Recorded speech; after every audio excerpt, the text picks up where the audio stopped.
वो तारीख थी 21 मई 1991। उस समय कम घरों में ही टीवी पहुंच पाया था। रेडियो पर समाचार सुने जाते थे और एक खबर ने पूरे देश के लोगों को स्तब्ध कर दिया था। तमिलनाडु के श्रीपेरम्बदूर में एक आत्मघाती हमले में पूर्व प्रधानमंत्री राजीव गांधी की हत्या कर दी गई। सुप्रीम कोर्ट ने 1999 में नलिनी, उसके पति श्रीहरन और 2 अन्य को मौत की सजा पर मुहर लगा दी। तमिलनाडु सरकार ने साल 2000 में नलिनी की मौत की सजा को आजीवन कारावास में बदल दिया। पिछले दिनों जब 3 दशक के बाद नलिनी, श्रीहरन और अन्य दोषियों को तमिलनाडु की जेलों से रिहा किया गया तो कई तरह के सवाल उठे। वो भूली दास्तां एक बार फिर से याद आ गई। नलिनी और श्रीहरन भी शीर्ष अदालत के आदेश के बाद 12 नवंबर को रिहा हुए 6 दोषियों में शामिल है। क्यों, कैसे के सवाल के बीच राजीव गांधी हत्याकांड के बारे में लोगों की दिलचस्पी बढ़ी है। सवाल उठता है कि आखिर एलटीटीई राजीव गांधी की जान का दुश्मन क्यों बना। दरअसल एक अभियान के तहत भारतीय सेना ने एलटीटीई से लड़ाई लड़ी थी। इसमें एलटीटीई के सैकड़ों लोग मारे गए थे और सरगना प्रभाकरन भी बाल बाल बचा था। वह भारत श्रीलंका के जिस समझौते से गुस्से में था, वह राजीव गांधी सरकार में हुआ था। अब वह सत्ता से बाहर थे, इसलिए उन्हें निशाना बनाना आसान था। उसने ब्लैक टाइगर आत्मघाती दस्ते से महिला हमलावरों की तलाश की और इस पूरे ऑपरेशन की कमान संभालने के लिए एक 5 फीट 4 इंच के फुर्तीले नौजवान को चुना। उसे ही पाकिया चंद्रन उर्फ शिवरासन के नाम से जाना जाता है। वह राजीव पर हमला करने वाले दस्ते का लीडर था। बाद के वर्षों में उसकी चर्चा कम हुई क्योंकि उसने 1991 में ही आत्महत्या कर ली थी। खैर, उसके बारे में जानने के लिए 1 साल पीछे चलना होगा। सितंबर 1990 में एलटीटीई की खुफिया शाखा ने तमिलनाडु में एक सेफ प्लेस ढूंढ लिया था। कई लोग वहां छिपकर रहने लगे थे। किचन की फर्श के नीचे भी कुछ गाड़ा गया था। इसका पता हत्याकांड के बाद चला जब एसआईटी ने फर्श उखाड़ी। टाइल्स के नीचे 3 फीट गहरा गड्ढा था। इसमें तमिल अंग्रेजी की डिक्शनरी के अंदर के पन्नों को काटकर 9 mm की पिस्तौल छिपाई गई थी। और भी कई चीजें थी, लेकिन एक चीज जिसने सबका ध्यान खींचा वो थी शीशे की नकली आंख। इसके बारे में आगे पढ़ेंगे। नोटबुक और डायरियों में शिवरासन ने घसीटते हुए काफी कुछ लिखा था। पहले तो कुछ समझ नहीं आया, लेकिन धीरे धीरे छोटी नोटबुक से ही यह बड़ी गुत्थी सुलझने लगी। इसी से जांचकर्ताओं को पता चला कि शिवरासन का रोल क्या था और उसका साजिश में शामिल दूसरे लोगों से क्या संबंध रहा। प्रभाकरन ने शिवरासन को निर्देश दिया था कि राजीव गांधी की हत्या कुछ इस तरह से की जाए कि इसका दोष एलटीटीई पर न आए, मतलब इस ऑपरेशन का कोई सुराग न छोड़ा जाए। इसके लिए 1988 में पाकिस्तान के राष्ट्रपति जियाउल हक के प्लेन क्रैश का भी जिक्र हुआ था। इस धमाके में अपराध और अपराधी का सुराग भी खत्म हो गया था। आखिरकार शिवरासन 9 लोगों की टीम लेकर 1 मई 1991 को तमिलनाडु पहुंच गया। उस समय 1991 लोकसभा चुनावों की घोषणा हो चुकी थी और 20 मई से चुनाव शुरू होने वाले थे। तब से लेकर हत्या के 2 दिन बाद 23 मई तक की सारी बड़ी बातें शिवरासन नोट में लिखता जा रहा था। डायरी के पन्नों ने राजीव हत्याकांड के आरोपियों का दोष सिद्ध करने में भी अहम सबूत का काम किया। शिवरासन लगातार खबरों से अपडेट रहता था।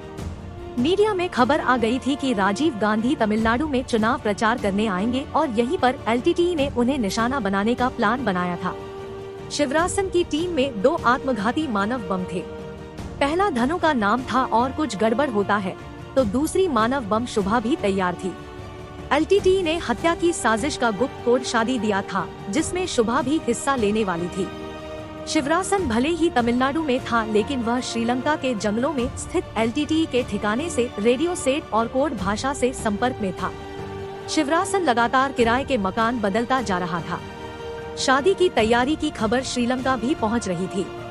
बताते हैं कि एलटीटीई ने तस्करी के जरिए तमिलनाडु में 5 किलो सोना पहुंचाया, जिसे शिवरासन ने तब करीब 19.50 लाख रुपए में बेचा था। इसी पैसे से उसने राजीव गांधी हत्याकांड का खर्च उठाया। इसी से होटल, आने जाने का खर्च आदि दिया गया। शिवरासन को मास्टरमाइंड यूं ही नहीं कहा जाता। उसने डायरी में दूसरी साजिश की भी रूपरेखा तैयार कर रखी थी। अगर तमिलनाडु में आत्मघाती हमलावर राजीव के पास नहीं पहुंच पाती तो नई दिल्ली में राजीव को उनके घर के पीछे निशाना बनाने का प्लान भी तैयार था। इसके लिए घुंघराले बाल वाली 18 साल की अतिरे को चुना गया था। वह जाफना से तमिलनाडु आई थी। उसका एक और नाम सोनिया भी था। उसे चुनने की वजह यह थी कि उसका रंग हल्का था और दिल्ली के लोगों में वह बड़ी आसानी से घुल मिल सकती थी। दिल्ली के मोतीबाग में पनाहगाह भी ढूंढ ली गई थी। 5,000 रुपए एडवांस देकर प्रॉपर्टी डीलर से कहा गया था कि पोती यहाँ कुछ दिन आकर रहेगी क्योंकि वह हिंदी और कंप्यूटर सीखना चाहती है। मई 1991 में शिवरासन ने संदेश भेज दिया था कि उसे पूरा यकीन है कि तमिलनाडु में शादी हो जाएगी। 21 मई को सरकारी रोडवेज की बस में शिवरासन सफेद कुर्ते पायजामे में कंधे पर झोला लटकाए पहुंचा था। हाथ में नोटपैड और वेशभूषा ऐसी की देखने में पत्रकार लगे। धनु हरे गुलाबी रंग की सलवार कमीज में थी। रात 10:20 बजे श्रीपेरम्बदूर में प्रचार अभियान से राजीव गांधी थके लग रहे थे, लेकिन वह समर्थकों का अभिवादन कर रहे थे। उनके पास पहुंची धनु ने राजीव को चंदन की माला पहनाई और लगा कि वह पैर छूने के लिए नीचे झुकी, लेकिन तभी आधा किलो विस्फोटक से धमाका हो गया। इस खौफनाक हत्याकांड में राजीव गांधी समेत 18 लोग मौके पर ही मारे गए थे। भगदड़ मची और शिवरासन गायब हो गया। वह बेंगलुरु भाग गया। उसे पकड़ना पुलिस और जांच एजेंसियों के लिए काफी मुश्किल था। इतिहास में अगर ऐसे भगोड़ों की चर्चा होगी जिन्हें पकड़ने में पुलिस को काफी पापड़ बेलने पड़े, तो एक नाम शिवरासन का भी होगा। उस पर 15 लाख रुपए का इनाम रखा गया था, लेकिन वह पुलिस और एजेंसियों को चकमा देता रहा। तलाश करती हुई जब टीम पहुंचती, उससे कुछ घंटे या एक दिन पहले ही वह ठिकाना बदल चुका होता था। उसने 11 एलटीटी लड़कों को तैयार किया जो उसी की तरह दिखते थे और वे अलग अलग मेकअप में तमिलनाडु के अलग अलग हिस्सों में फैल गए। इसका परिणाम यह हुआ कि शिवरासन मुस्लिम मौलाना, कैथोलिक पादरी, हिंदू पुजारी और पगड़ी पहने सिख भी दिखाई दे सकता था। ऐसे में जांच की दिशा भ्रमित होती रही। वह तमिलनाडु से बाहर निकला तो एक पानी के टैंकर में छिपकर, जी हाँ, ऐसे ही वह 350 किलोमीटर तक बेंगलुरु गया। रास्ते में दर्जनों पुलिस चेक पोस्ट मिले, लेकिन वह पकड़ा नहीं गया। जब उसे पता चला कि कोनानाकुंते में उसके ठिकाने को पुलिस ने घेर लिया है, तो भी उसने फौरन आत्महत्या नहीं की। वह जानता था कि एजेंसियां उसे जीवित पकड़ना चाहती है। ऐसे में उसने 36 घंटे और जिंदगी जी और वहीं रहकर एजेंसियों के एक्शन का इंतजार किया और फिर उसने खुद को गोली मार ली। वह बहुत ही शातिर और क्रूर था। खुद को तमिलों के लिए समर्पित बताता था। भारत में ही हुआ था आंख का इलाज। यही वो शख्स था जिसने पूरे हत्याकांड की साजिश बुनी थी और आगे उस पर अमल किया गया। उसने कई उपनाम का इस्तेमाल किया, जिसमें से शिवरासन और रघुवरन ज्यादा चर्चा में रहे।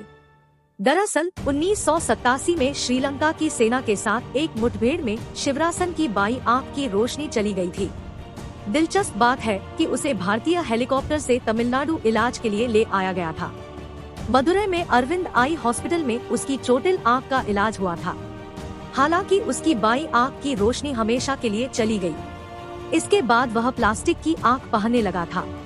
बाईं आंख को छिपाने के लिए वह हमेशा चश्मा पहनता था। उसका रियल नाम चंद्रशेखर पिल्लई पाकियाचंद्रन बताया जाता है।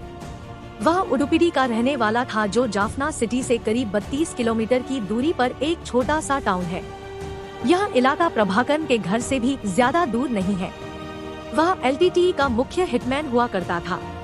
इसकी वजह यह थी कि वह तमिल, तेलुगु, मलयालम और हिंदी अच्छी तरह से बोल लेता था। रावण के 10 सिर थे, लेकिन शिवरासन ने अपनी जान बचाने के लिए 11 बहुरूपिये तैयार कर लिए थे।